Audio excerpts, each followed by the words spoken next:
안녕하세요 합권 시청자 여러분, 류빌리티 류종훈 기자입니다. 최근 중국차 BYD가 국내 시장에 중형 전기 세단인 C를 선보였잖아요. 이 차량을 제가 타보기 위해서 지금 용인 스피드웨이에 나와 있거든요.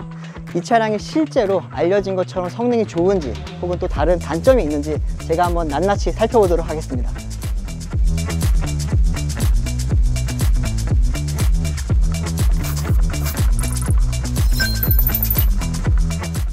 C는 BYD에게 있어서 굉장히 의미가 큰 모델입니다. 그 전까지 BYD는 저가 전기차 이미지가 강력했고 사실 기술력도 크게 뛰어난 게 없었거든요. 그런데 이 BYD의 C 같은 경우에는 테슬라를 겨냥을 해서 지금까지 개발했던 모든 기술들을 다 하나로 때려박은 그런 차량이라고 볼 수 있습니다. 플랫폼이 가장 특징인데 이 플랫폼 3.0이라고 하는 당시 BYD의 최신 플랫폼을 처음으로 적용했던 그런 차량이고요. 또 이 차량에는 세계 최초로 셀2 바디라고 하는 배터리 공법이 들어가 있습니다. 말 그대로 셀을 차체의 바디에 다 그대로 넣는 방식이거든요. 이렇게 할 경우에는 모듈이 필요 없기 때문에 무게도 줄일 수 있고요. 그리고 배터리 효율을 굉장히 높일 수 있어서 이 차량이 LFP 배터리를 장착을 했음에도 불구하고 굉장히 긴 주행거리를 그렇게 확보할 수 있었던 그런 비결로 꼽히는 그런 방식입니다. 셀2 바디가 처음으로 적용된 이후에 지금 글로벌 전기차 브랜드들 대부분이 셀2 바디를 목표로 새로운 플랫폼 개발들을 하고 있고요. 그 덕분에 지금 많은 전기차들의 주행거리라든지 성능이 상향 평준화가 되고 있죠. 거기에 가장 먼저 했던 차량이 이 차량이라고 보시면 될 것 같습니다. 하지만 논란거리도 좀 많습니다. 사실 BYD 자체가 논란이 많은 브랜드이기도 하고요. 이 C 같은 경우에는 이미 중국에서는 작년 8월에 신형 모델이 나왔어요. 신형 모델이 나오면서 지금 국내에 출시하자마자 구형 모델 논란이 많이 일고 있죠. 저 역시도 그 부분을 많이 지금 꼬집고 있기는 한데, 구형이냐 신형이냐의 차이는 생각보다 디자인적인 측면에서는 크진 않았습니다. 지금 이 차량이랑 신형 모델을 비교를 해보면 머리 부분, 이 부분에 이제 라이다가 달려 있느냐 없느냐 정도, 그리고 이제 실내 인테리어로 봤을 때 인테리어가 스티어링 휠 모양이 좀 바뀌고, 그리고 조금은 다른 모양. 하지만 가장 큰 차이점은 이제 BYD가 요즘 많이 자랑하고 있는 자율주행 시스템이라고 하죠. 여전히 뭐 ADAS 시스템이긴 한데 BYD에서는 자율주행으로도 업그레이드 할 수 있는 신의 눈이라고 하는 ADAS 시스템을 이 차량에는 없고요. 신형 모델에는 장착이 되어 있습니다. 그리고 또 하나 숨겨진 차이점은 플랫폼이 좀 달라졌어요. 지금 국내에 출시한 모델 같은 경우에는 이 플랫폼 3.0이 들어갔지만 페이스리프트가 된 모델 같은 경우에는 이 플랫폼 3.0 에보가 들어갔습니다. 에보가 에볼루션인데 뭐가 좀 진화가 됐겠죠. 뭐가 달라졌냐 하면은 충전 속도가 좀 다릅니다.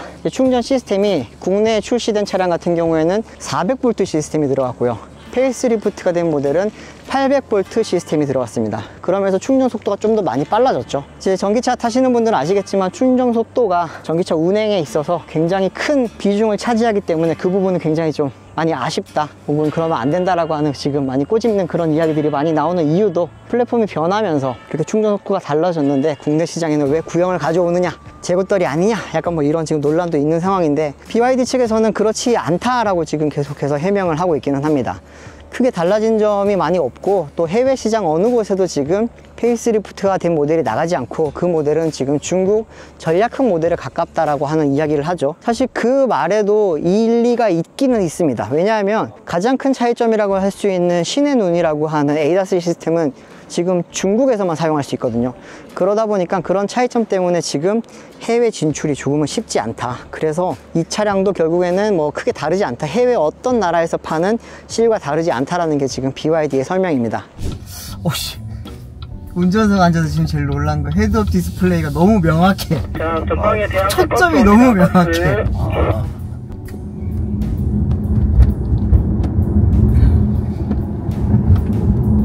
방금 풀악셀 때렸는데 슬림 없이 그냥 잘 잡아주네.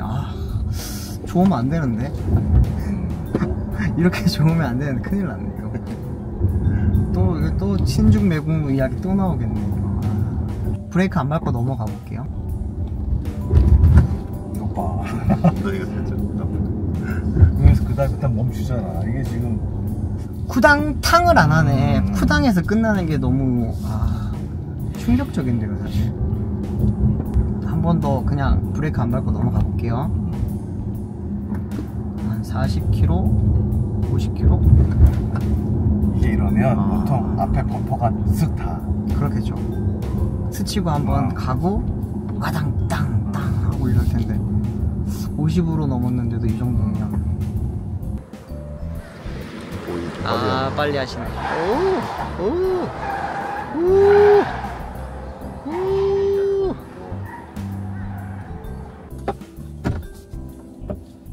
준비되시면 스타트 라인으로 이동하겠습니다. 짐카나 왔습니다. 짐카나. 이 차량이 지금 뭐 스포츠 차량은 아니지만 그래도 스포츠 성능을 알 수 있는 가장 좋은 방식이 이 짐카나인데 한번 보겠습니다.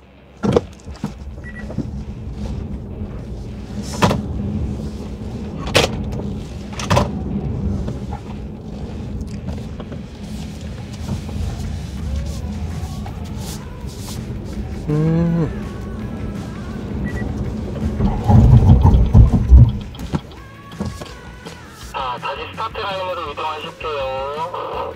일단 기본적으로 스티어링 휠 움직임이라든지 이런 게 굉장히 소프트해요. 그리고 되게 놀라운 게 지금 핸들링이 좀 좋아요. 생각보다 핸들링이 좋은 게 좀 놀랍네요. 약간 아쉬운 점은 이제 처음에 순간적으로 토크를 빵 치면서 나가는 그런 힘은 조금은 느껴지지 않는 부분은 아쉽긴 한데 점진적으로 올라가는 속도가 굉장히 빠릅니다. 이 차량이 지금 정지 상태에서 시속 100km까지 3.8초밖에 안 걸린다고 하거든요. 알 것 같네요.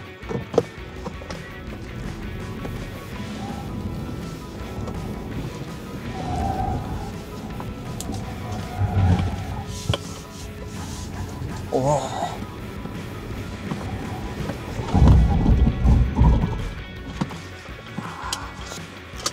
나오실게요. 아쉽다. 조금은 아쉽네요. 더 빠르게 갈 수 있었던 것 같은데 재밌습니다. 그래도. 네. 좀 많이 놀랍습니다. 사실 이 차량은 지금 저희가 지난번에 탔었던 아토3랑 같은 브랜드의 차량이라고 믿을 수 없을 정도로 굉장히 많이 다르거든요. 지금 보시기에도 지금 디자인이 굉장히 날렵하고 모델 3 닮은 그런 느낌이긴 한데 글쎄요, 제가 봤을 때는 세대도 많이 다른 느낌이고요. 차량에 들어가 있는 기술 자체도 완전 다른 차량입니다. 이게 저도 지금 국내에 돌아다니고 있는 전기차는 대부분 많이 타봤지만 이 차량이 그 중에서 가장 지금 성능이 좋다라고 말하기는 좀 어렵더라도 중국 차를 저희가 많이 무시하잖아요. 근데 정말 무시할 게 아닌 것 같아요. 지금 이 짐카나에서 제가 달리고 꺾고 서고 하는 그런 기본적인 기본기를 지금 많이 따져보니까 충격적입니다. 사실 그렇기 때문에 제 생각에는 현대자동차나 기아가 이제 전기차를 만들 때 단순히 그냥 소프트하고 컴포트하게만 만들 게 아니라 스포츠 성능을 조금은 많이 강화를 해야 될 필요가 있겠다. 이 차량이 엄청난 스포츠 성능을 가진 차량은 아니지만 그래도 지금 짐카나에서 제가 잠깐 동안 느꼈던 그런 성능은 굉장히 기대 이상이었습니다. 아토3는 사실 저렴하게 나온 차량이다 보니까 딱 그 가격대의 느낌이거든요. 2천만 원대 차량답게 그냥 저렴한 그런 소재를 썼고 차의 성능이라든지 기본기 측면에서도 사실 막 뛰어나다 그런 느낌은 안 들었어요. 제 솔직한 심정은 한 저희가 이제 7, 8년 전에 나왔던 그런 현대자동차의 코나 1세대 혹은 니로 1세대 약간 이런 느낌의 차량이었는데 이 차량은 다릅니다. 다르고요. 이게 BYD가 모델 3를 잡기 위해서 이제 기술력을 모두 다 집어넣은 차량이라고 하는데 그 말이 사실 과장된 말만은 아닌 것 같다라는 느낌이 들었습니다. 뒷좌석 같은 경우에 보시면은 이렇게 지금 넓잖아요. 보기에도 굉장히 넓어 보이는데 중형차 치고 굉장히 좋은 품질을 보여주고 있다는 것도 되게 큰 장점 같아요. 사실 실내 공간이 어느 정도 큰지 한번 볼게요. 제가 직접 앉았을 때 일단은 헤드룸은 한 뼘이 좀 안 나오네. 한 뼘이 좀 안 나와서 제가 앉은 키가 굉장히 많이 작습니다. 그렇기 때문에 신장이 180이 넘는 분들은 막 엄청 여유롭게 그렇게 탈 수 있지는 않을 것 같긴 한데 머리가 달랑말랑할 정도? 그 정도 지금 헤드룸 공간이 나올 걸로 보이고요. 시트의 이 착자감이 되게 좋아요. 착자감이 좋다라는 거는 저희 지금 피부에 닿아있는 이 가죽 질감이 되게 좋다라는 거. 그리고 시트의 각도가 지금 굉장히 편안합니다. 너무 누워있어도 좀 불편하고 이렇게 세워져 있을 경우에는 사실 장거리 주행에 되게 불편하잖아요. 그런데 지금 같은 경우에는 아주 적당한 각도를 가지고 있어가지고 시트 뒷좌석 조절을 하지 않더라도 되게 좋은 것 같고요. 조금 하나 아쉬운 걸 좀 발견을 한다면은 지금 이 뭐라고 하죠? 여기 지금 시트의 바닥 허벅지 닿는 부분에 대한 이 길이감이 조금은 더 길었으면 좋지 않을까. 저는 신장이 작은 편이어서 제가 앉았을 때도 여기가 살짝 뜨는 느낌이 있거든요. 이 부분이 살짝 떠요. 그런데 이게 이 바닥 부분이 조금 더 길면은 이제 신장이 좀 더 큰 분들도 앉았을 때 편안하게 앉을 수 있지 않을까, 그렇게 생각이 듭니다. 하지만 보시는 것처럼 이 무릎 공간 엄청나죠. 무릎 공간은 한 뼘이에요. 지금 앞에 조수석 시트가 어느 정도 뒤로 와 있는 상태거든요. 그럼에도 불구하고 지금 한 뼘 이상의 지금 공간이 나오고 있다는 거는 굉장히 공간감이 좋다라는 거고, 사실 이 차의 사이즈가 중형차와 준중형 세단의 약간 사이 정도? 사실 전장이 4,800이기 때문에 중형차에 가깝기는 한데 딱 봤을 때는 차량이 엄청 커 보이지는 않거든요. 그런데 실내에 들어오게 되면은 밖에서 봤던 것보다 훨씬 큰 실내 공간을 가지고 있다는 거. 이게 아무래도 전기차 전용 플랫폼의 좀 장점이라고도 할 수 있는데, 바닥에 다 이렇게 배터리를 깔고 평평하게 만들잖아요. 그리고 변속기를 위한 그런 여러 가지 장비들이 안 들어가다 보니까 실내 공간을 넓게 뽑을 수 있는 장점이 있는데, 그 부분을 최대한 살려놓았다. 다만 좀 아쉬운 거는 이제 결국에는 공기 역학성을 위해서 이 천장 높이를 어느 정도 최대한 낮추는 수밖에 없고, 그렇기 때문에 뒷좌석 공간이 헤드룸이 뭐 부족하다라고 말하기는 좀 그렇지만, 그렇다고 엄청 넉넉하다라고 말하기에도 좀 부족하다, 그런 부분은 조금 아쉬운 것 같습니다. 하지만 이 질감, 제가 항상 말씀드리는 게 이 시트 질감, 소재잖아요. 소재적인 측면에서 봤을 때는 정말 이 가격대에 가지고 올 수 있는 전기차 중에서 가장 고급스러운 소재를 썼어요. 이 부분이 저는 굉장히 지금 혼란스럽습니다. BYD는 고급 브랜드가 아니란 말이에요. 중국 차이면서 고급 브랜드가 아닌 BYD라고 하는 브랜드에서 4천만원대 중형 세단, 그 차량에 이렇게 고급스러운 소재를 쓴다. 되게 난감할 것 같아요. 제가 만약에 메이커 직원이라면, 제가 완성차 업계 직원이라면은 이 차량을 보고 나서 테슬라의 모델 3라든지 현대차의 아이오닉 6라든지 이런 차량들이 과연 대응이 쉬울 수가 있을까, 되게 혼란스러울 것 같아요. 지금 보시는 것처럼 바닥 공간도 굉장히 넓으면서, 지금 이렇게 평평하게 넓으면서, 이런데 보면은 플라스틱 같은 경우에도 굉장히 지금 코팅이 잘 되어 있는 그런 생짜 플라스틱이 아니라 고급 플라스틱을 쓰고 있고요. 모든 손에 닿는 대부분의 지금 필요한 부분에는 다 가죽으로 감싸져 있다고 보시면 됩니다. 이렇게 하이그로시도 쓰고 있고 고급 플라스틱을 쓰고 있고 이런 고급 가죽을 다 발라 놓았으면서 도어 트림에는 이렇게 스웨이드까지 굉장히 실내 인테리어 디자인은 호불호가 갈릴 수 있겠지만 인테리어에 쓰인 소재에 있어서만큼은 누구도 인정할 수밖에 없지 않을까, 그런 생각이 듭니다. 이렇게 보면 결국에는 중국도 이제는 예전에 그런 싸구려 전기차, 싸구려 자동차라고 했던 그 이미지를 탈피하기 위해서 디자이너들도 유럽에서 다 모시고 오고 있죠. 그리고 이제 디자인에 걸맞게 소재 개발도 많이 하고 있고, 그러면서 이제 최근에 이제 중국의 그런 제조업이 발전하면서 만듦새도 좋아지고, 산업 전반적으로 전기차에 유리한 측면에서 기술 개발이 계속 이루어지고 있다 보니까 중국이라고 하는 나라에 대한 이미지, 그리고 중국 기업이라고 하는 이 브랜드에 대한 이미지만 아니면 사실 상품성만으로 따져본다면은 굉장히 놀랍습니다. 제가 이런 이야기를 하게 되면은 또 많은 분들이 친중 매국노 이야기를 하실 수도 있고, 또 중국 기업한테 돈 받았냐, 어떻게 했냐, 뭐 이런 여러 가지 안 좋은 이야기들이 많이 나올 걸 알고 있어요. 그럼에도 불구하고 결국에는 저희는 올바른 보도를 해야 되기 때문에 이런 말씀을 계속 드리는 거고요.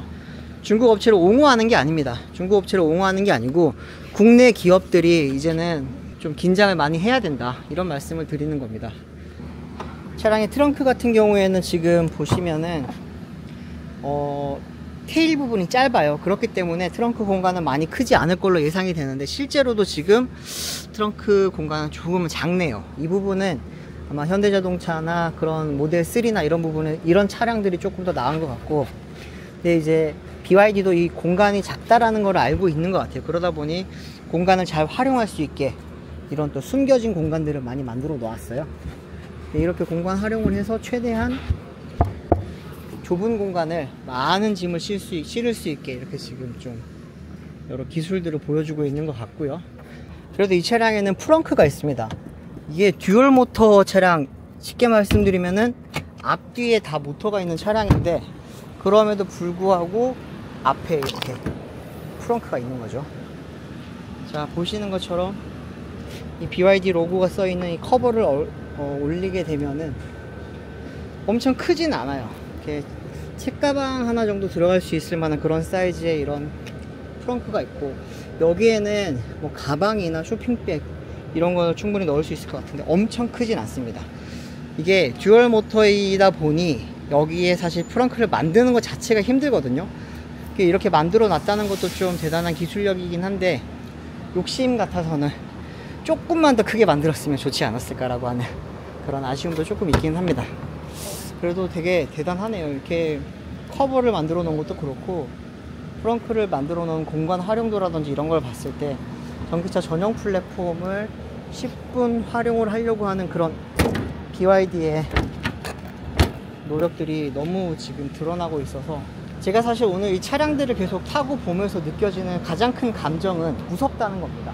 이렇게 보시는 것처럼 디자인도 이제는 전혀 촌스럽지 않고 굉장히 수려하면서, 그러면서 이제는 성능이라든지 기술력 측면에서도 전혀 글로벌 기준에 부족하지 않은 그런 차량들이다 보니까 과연 우리가 되게 안일하게 대응을 해서 이 부분을 이겨낼 수 있을 것인가, 그런 부분을 생각을 하면 되게 걱정이 됩니다, 사실. 네. BYD 실의 디자인을 보시면 모델 3를 굉장히 많이 닮았습니다. 이게 원래 겨냥했던 경쟁 차량 자체도 테슬라 모델 3이다 보니까 크기라든지 이런 부분은 많이 비슷할 수 있는데, 이렇게 디자인마저 많이 비슷하다는 게 되게 조금은 뭐 논란의 여지가 될 수도 있겠죠. 유럽 시장에서는 많은 분들이 비교를 할 때 모델 3의 뭐 중국 버전, 모델 3의 카피캣 이런 이야기들을 많이 하면서 비판적인 이야기도 사실은 많이 나오고 있는 것도 사실입니다. 근데 제가 보더라도 이게 모델 3 하이랜드랑 정말 많이 닮았어요. 그냥 저기 중앙에 있는 BYD 로고를 만약에 빼고 본다면, BYD 로고만 빼고 본다면은 얼핏 봤을 때는 그냥 하이랜드의 얼굴 같은 느낌도 이게 많이 들어서 혼란스럽습니다, 진짜. 실 사이즈는 많이 커 보이진 않죠. 디자인적으로 봤을 때 유선형으로 공기 역학 성능을 최대한 살리다 보니까 많이 커 보이진 않는데 차량이 커요. 아반떼 차량이랑은 비교를 할 게 아니고 오히려 아이오닉 6랑 비슷한 사이즈라고 보시면 되거든요. 이 차량이 지금 전장이 4,800이고요. 전폭이 1,875mm고 전고가 1,460mm입니다. 이게 준중형과 중형의 중간 사이즈라고 보시면 되고, 아까 보셨듯이 그렇게 실내 공간이 넓게 나올 수 있었던 거는 휠베이스가 2920입니다. 2920이라고 하는 휠베이스는 중대형차 수준의 그런 엄청나게 긴 휠베이스거든요. 바퀴축과 바퀴축 사이의 길이가 2920mm라는 거는 굉장히 크죠. 그러다 보니 실내 공간도 되게 넓게 뽑을 수 있고요. 디자인 전체적인 느낌은 굉장히 단단하다는 느낌이에요.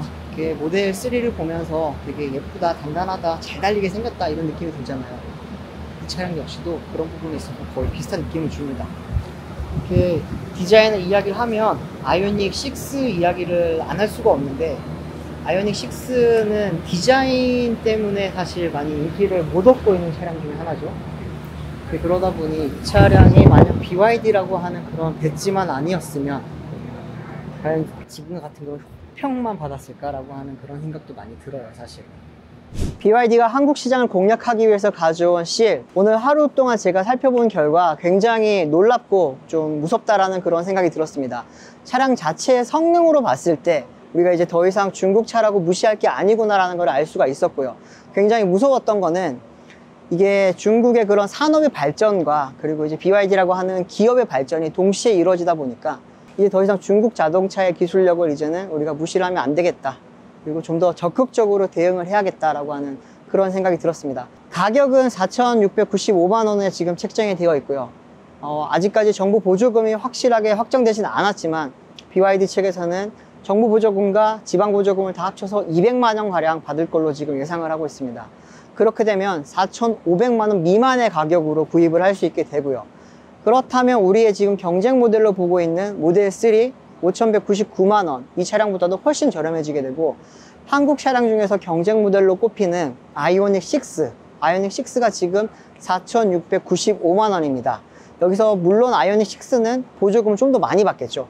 그렇게 될 경우에는 이제 많이 저렴해질 수 있겠지만, 비슷한 주행거리를 가지는 롱레인지 모델과 비교를 하게 되면 가격 경쟁력 측면에서는 우리도 더 이상 안심할 수 없다는 겁니다. BYD는 이제는 저희가 글로벌 전기차 1위 업체로만 생각을 할 게 아니라 국내 시장을 공략하러 들어온 수입차 업계의 큰 매기이자 우리 자동차 산업에게는 굉장히 큰 위협이 될 수 있는 그런 존재라고 저는 생각이 들었습니다. 단순히 그냥 좋다, 나쁘다 이렇게만 볼 게 아니라 보고 배울 건 배우고, 그리고 이제 우리도 경쟁을 하면서 이겨내야 할 부분들을 빨리 찾아야 될 것 같습니다. 현대자동차가 제일 많이 걱정이 됩니다. 기아도 걱정이 되지만 현대 같은 경우에는 올해 이제 아이오닉 6의 페이스리프트 모델을 내놓게 되죠. 아이오닉 6가 올해 지금 월 평균 490대 가량 판매가 됐습니다. 이게 지금 이렇게 봤을 때 판매량이 굉장히 많이 조조하고요. 이 차량이 지금 얼마 정도 팔릴지는 사실 잘 모르겠어요. 지금 저희가 예상하기로는 최소 200대에서 많게는 한 4,500대까지도 팔릴 수 있지 않겠냐. 이 차량이 단순히 구형 모델로서 무시만 할 게 아니라 우리가 많이 긴장을 하고 대응할 수 있는 방안을 빨리 마련해야지만 이제 우리의 내수 시장도, 그리고 글로벌 전기차 시장에서도 국내 기업들이 경쟁력을 가질 수 있지 않을까, 그런 생각을 하면서 오늘 리빌리티 마무리해 보겠습니다. 지금까지 유종원이었습니다.